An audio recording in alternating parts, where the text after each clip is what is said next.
مولانا طارق جمیل صاحب نے بڑاپن کا مظاہرہ کرتے ہوئے بلال شہید کو فون کیا اور آخر تک اس کو بیٹھا پکارتا رہا۔ چنانچہ مولانا طارق جمیل صاحب کبھی بلال سے معافی مانگتا ہے اور کبھی ان سے کہتا ہے تمہارا کھل کر بولنا مجھے بہت اچھا لگا، اور کبھی وضاحت دیتے ہوئے کہتا ہے کہ جو نرم رویہ میں نے ان کے ساتھ رکھا ہے یہ میرا ایک طریقہ کار ہے، میں اس کے ذریعے ان کو راہ راست پر لانا چاہتا ہوں اور میں ہزاروں کو لا بھی چکا ہوں۔ ایک جگہ پر مولانا طارق جمیل صاحب ہنستا ہے تو بلال شہید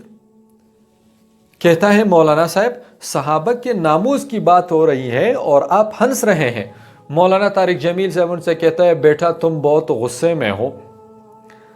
ایسی بات بھی کہہ دو کہ میں مسکراؤں تاکہ مجھے اطمینان ہو جائے کہ میرا بیٹا بلال راضی ہو گئے اور میں آرام کی نیند سو جاؤں۔ اس حوصلے برداشت اور بڑے پن کو دیکھ کر میں تو حیرت کے سمندر میں ڈوب گیا۔ آج کل مولانا طارق جمیل صاحب عمران خان کی حمایت کی وجہ سے ایک بار پھر متنازع بنا ہوا ہے، بالخصوص جمعیت علماء اسلام کے کارکنوں کے درمیان۔ وہ جمعیت علماء اسلام جو اکابرین کی نمائندگی کرنے والی جماعت ہے، ایسی جماعت جس کی خدمات کسی سے پوشیدہ نہیں اور تمام لبرلز اور بے دین لوگوں کے سامنے سیسہ پلائی دیوار بنی ہے، اس جماعت کے بعض جذباتی کارکن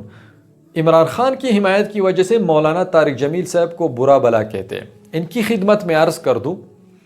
آپ اپنے قائد مولانا فضل الرحمن صاحب کے نقش قدم پر چلیں، عجیب خوبی اللہ نے اس میں رکھی ہے۔ جو لوگ اس کو گالی دیتے ہیں مولانا فضل الرحمن صاحب ان کو بھی گالی نہیں دیتا، بلکہ وہ ہمیشہ دلیل سے بات کرتا ہے۔ مولانا طارق جمیل صاحب کے بارے میں تو وہ صرف اتنا کہتا ہے کہ چونکہ مولانا طارق جمیل میدان سیاست کا بندہ نہیں ہے اس لیے وہ سمجھتا نہیں ہے۔ دوستو، مولانا طارق جمیل صاحب اگر عمران خان کی حمایت کرتا ہے تو صرف اور صرف اس کا مقصد عمران خان کو محبت دے کر نیک راہ پر گامزن کرنا ہے، اور ضرور عمران خان میں ان کو وہ صلاحیت نظر آتی ہوگی جس کے بلبوتے پر وہ اسلام کے لیے یا ملک کے لیے کچھ کر سکتا ہے، ورنہ مولانا طارق جمیل صاحب کو کوئی لالچ تو نہیں ہے۔ اگر لالچ رکھتا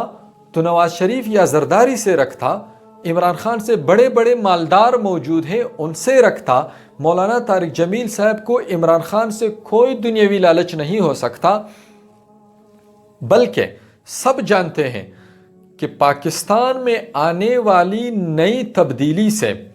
جس طرح مسلمانوں کو توقعات ہے، اسی طرح